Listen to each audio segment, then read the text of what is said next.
August 13th, 1995. Alison Hargreaves, an iconic British mountaineer, was on the verge of making history. She was over 28,000 feet above sea level at the summit of the world's deadliest mountain without a Sherpa or supplemental oxygen. It was a bold decision, but this wasn't the first time she attempted such a dangerous challenge. Months earlier, she reached the summit of Everest in a similar manner.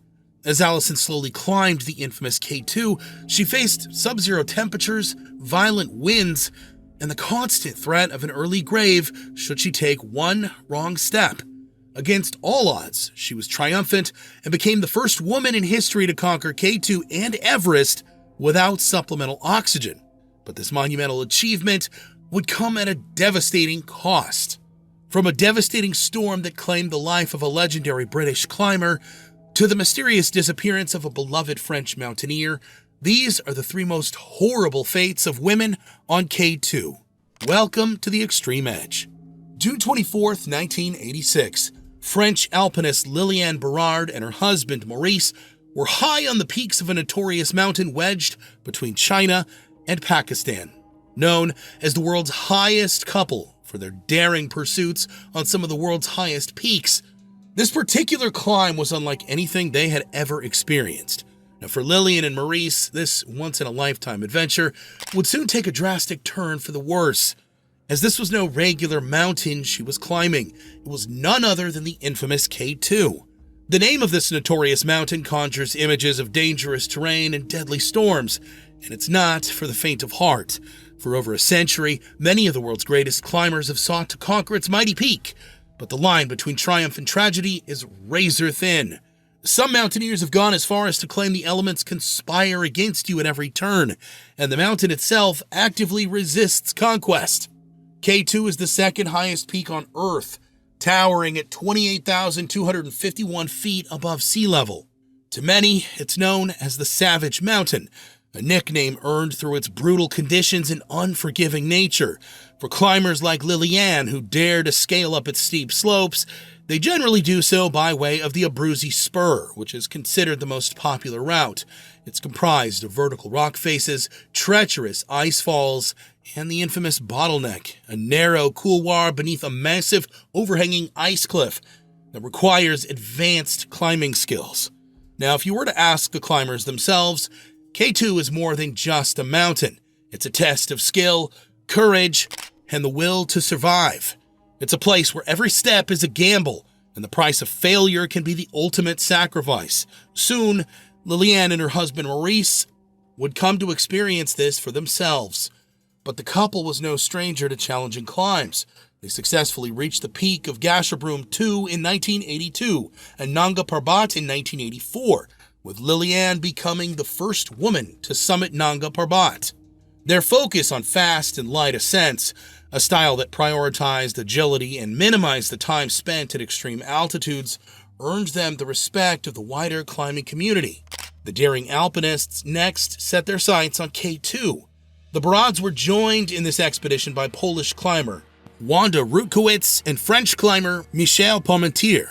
Together, the group planned to summit the mountain via the Abruzzi Spur, but more impressively, they planned to do it without the use of supplemental oxygen. Before the expedition even began, the team faced several setbacks. The Barrards lost their entire expedition budget, including thousands of dollars, airline tickets, and passports in a taxi ride. However, the couple managed to recover their funds and belongings in due course, allowing them to proceed with their expedition. By early summer, the team had arrived at K2 base camp, eager to begin the climb to the peak.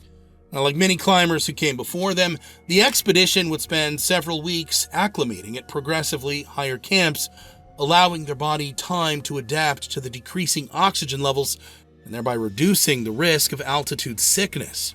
By June 23rd, Liliane and her team were ready to make the final push to the summit, and with it, they were set to make history. Their summit attempt came at a time before fixed ropes were common on the mountain, and they were forced to use what little energy they had left to hold themselves upright as they climbed higher and higher. As Liliane pushed upward, the biting wind howled as it blew across the side of the mountain. Breathing became increasingly difficult due to the thin atmosphere. Now, at this height, you only get 1/3 of the oxygen available at sea level. Every small step up is a monumental task, as the fatigue that comes with weeks of climbing begins to take its toll. But in the back of her mind, a soft voice motivated her to continue, and by now, the finish line was in sight. Now, little did Liliane know, but at the time, just as she was about 30 minutes from the top of the mountain, Wanda had just become the first woman ever to reach the summit of K2. Liliane soon joined her, and both women could then brag that they had successfully summited the world's most dangerous mountain without using supplemental oxygen. For a brief moment, they stopped to take in the panorama of snow-capped peaks and endless sky, a breathtaking view most people don't get to experience. But for longtime fans of this channel, you know by now that the summit is only half the battle. The descent is even more dangerous. As extreme fatigue sets in, the team continued to fight their way down, each step a battle against the elements. The dangers here are highlighted perfectly in a few words by Fosco Maraini, who described K2 as just the bare bones of a name, all rock and ice and storm and abyss. Like many who had reached the infamous peak of K2 before them, the descent proved to be the most terrifying part of the expedition. The climbers descended only as far as their bivouac site from the night before, near the bottleneck. By this point, the clouds moved in, and a storm erupted. The face of the mountain was pounded by the overwhelming force of wind and rain, and visibility dropped to almost zero. The team spent a cold night huddled near the infamous bottleneck section, still over 27,000 feet above sea level, with no sleeping bags, supplemental oxygen, or fresh water to drink. Tiny detour on this chaos train. If you want more raw, uncut stories we can't show here, come join the Extreme community on Patreon. See you on the real Extreme Edge.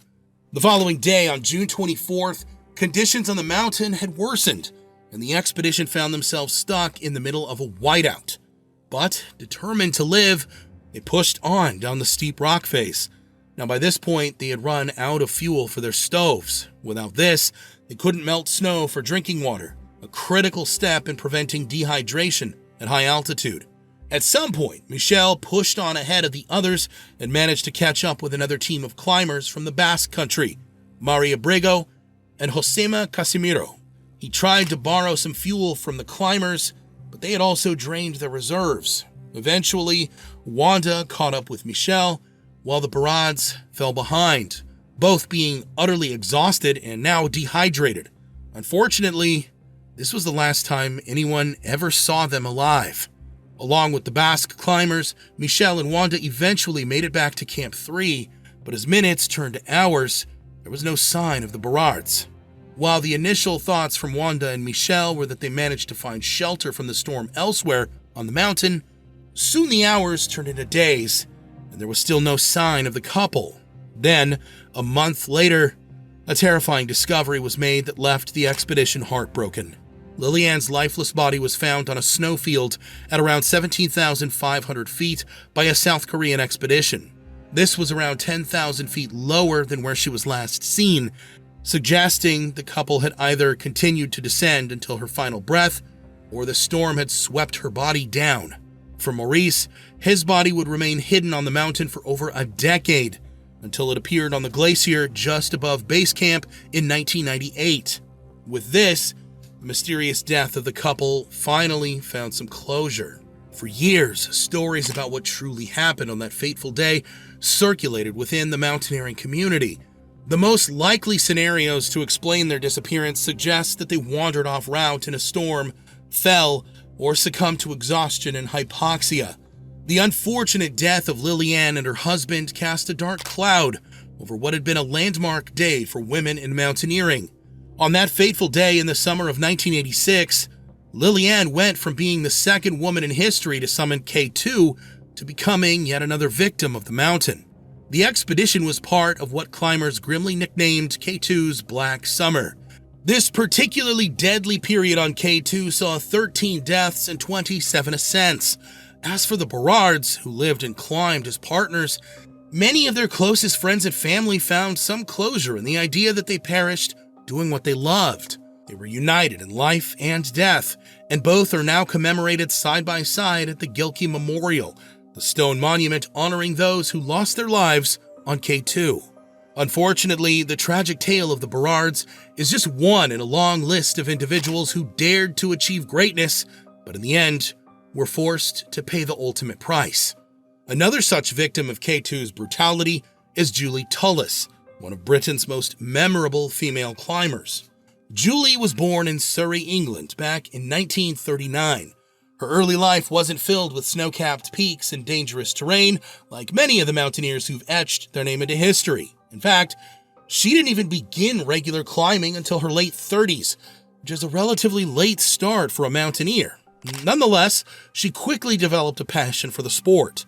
Tullis' mountaineering career really took off when she met Austrian climber Kurt Diemberger in 1976. They began working together on lecture tours where they shared experiences and insights from high-altitude adventures. In 1981, Kurt hired her as a technician for an expedition to Nanga Parbat, marking the beginning of their high-altitude filming partnership. In the years that followed, the pair embarked on daring expeditions to some of the world's most treacherous mountains and filmed their experiences. Their collaboration led them to climb K2's North Ridge and the unclimbed Northeast Ridge of Mount Everest.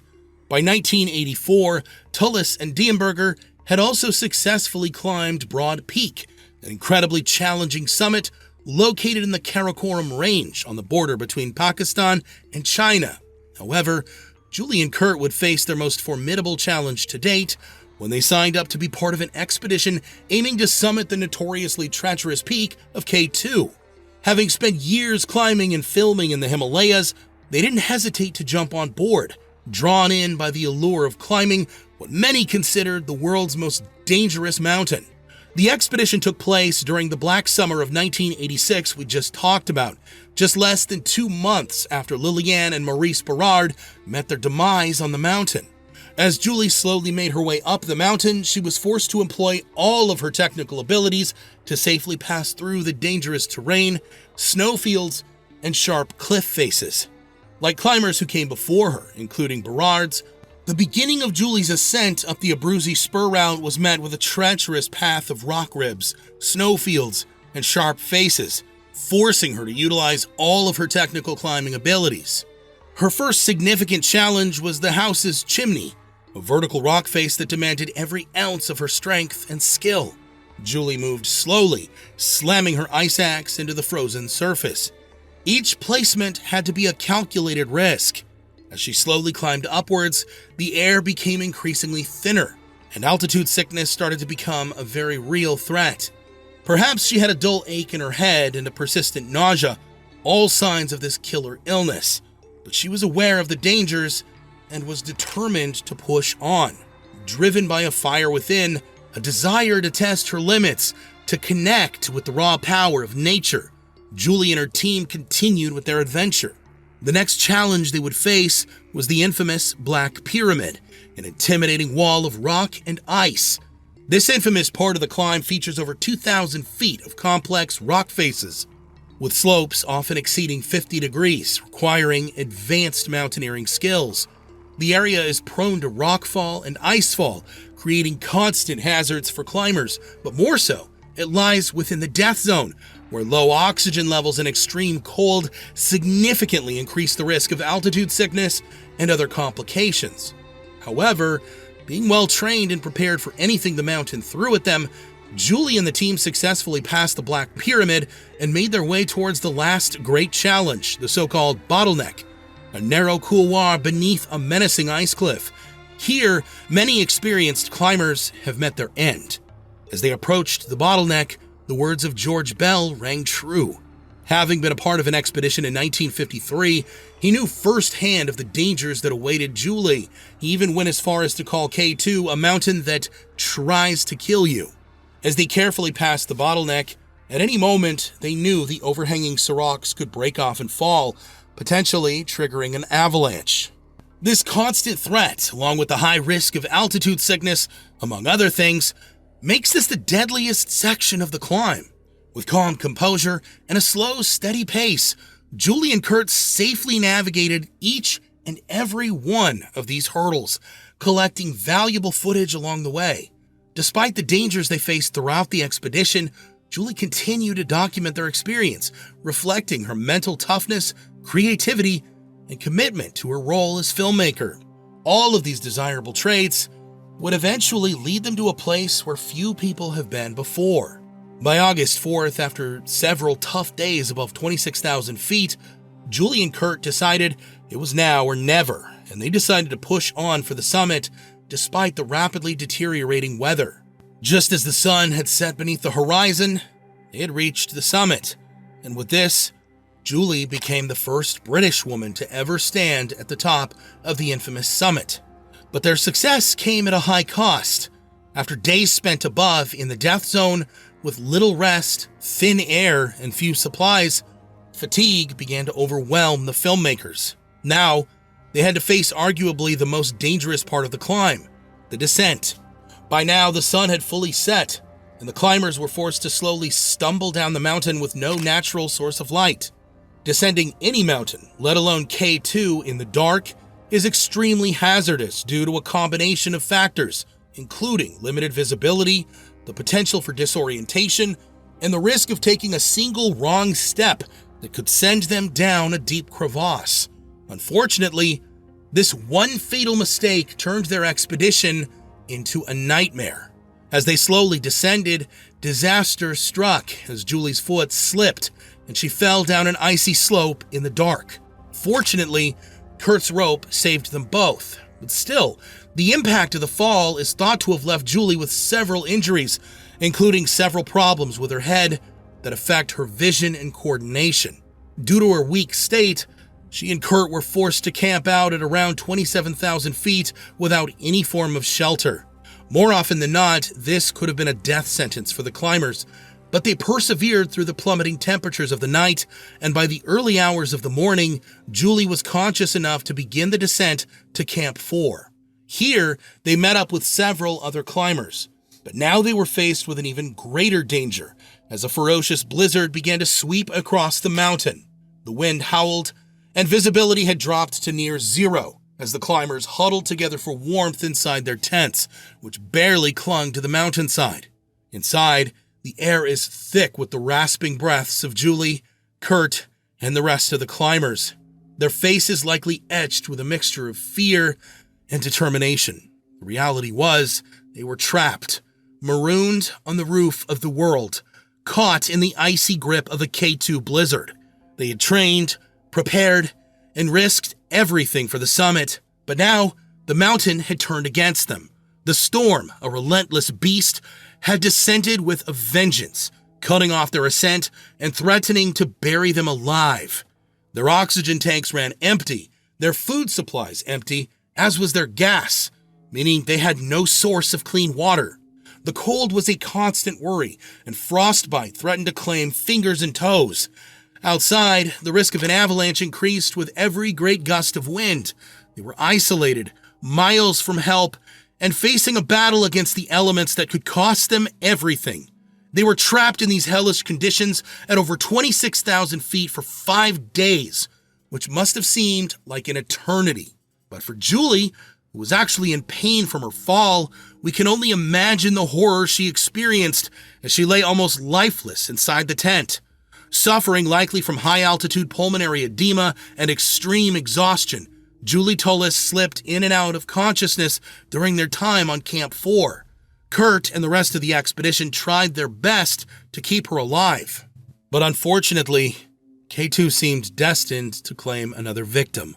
According to reports, in the early hours of August 7th, as the blizzard raged on outside, Julie took her final breath. The other climbers, struggling themselves to remain alive, could do nothing but wrap her body in spare clothing and leave it behind when the storm finally broke on August 10th. By this time, the remaining climbers made a desperate attempt to descend the mountain, including Kurt, who managed to return to base camp alongside another climber, Willie Bauer. The devastating nature of the storm is further highlighted by the passing of several other climbers during this unforgiving blizzard, including the British climber Alan Rouse and 2 Austrian climbers.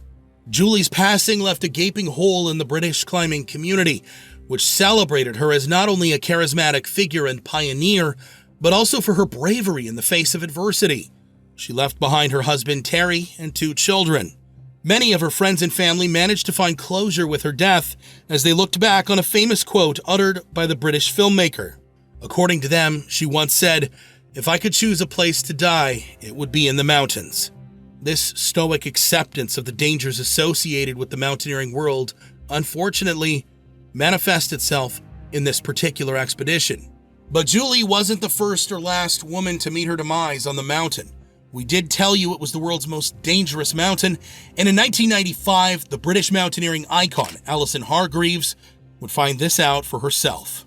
Allison was born in 1962 and grew up in Derbyshire, England. From a young age, she displayed a fearless spirit and enjoyed climbing and hiking up hills alongside her family.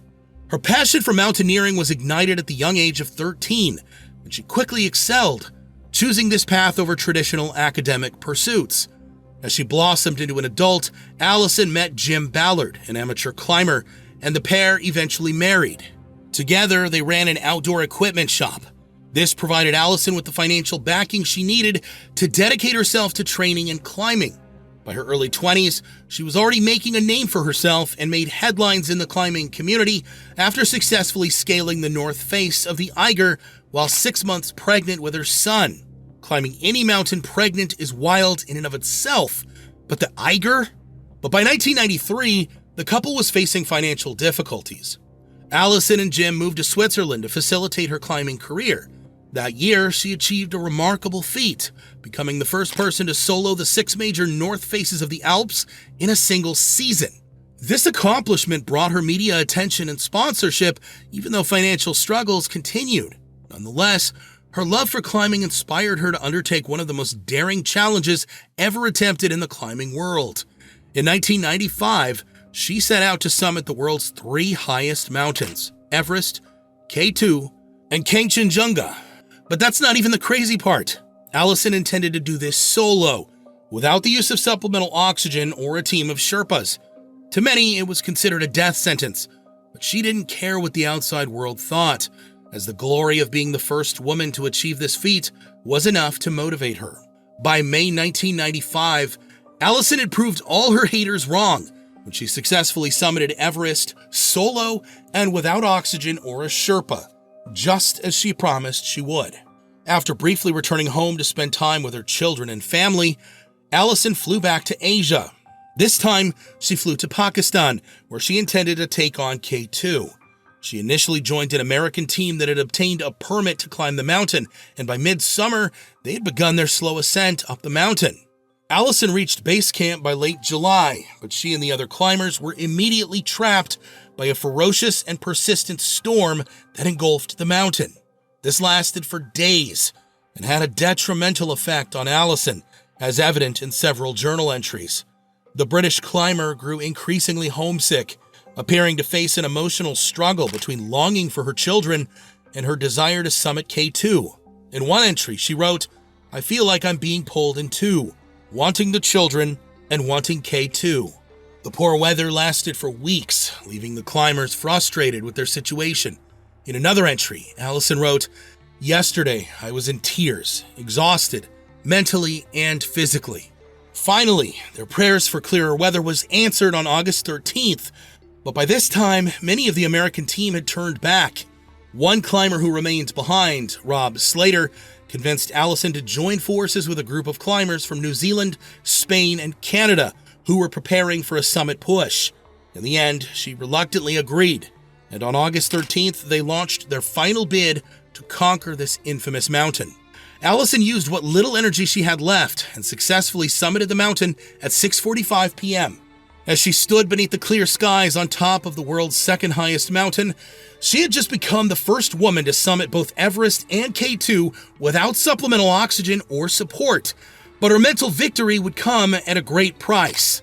Despite being in the company of 5 other elite climbers who reached the summit that day, no one was prepared for the storm that was about to hit.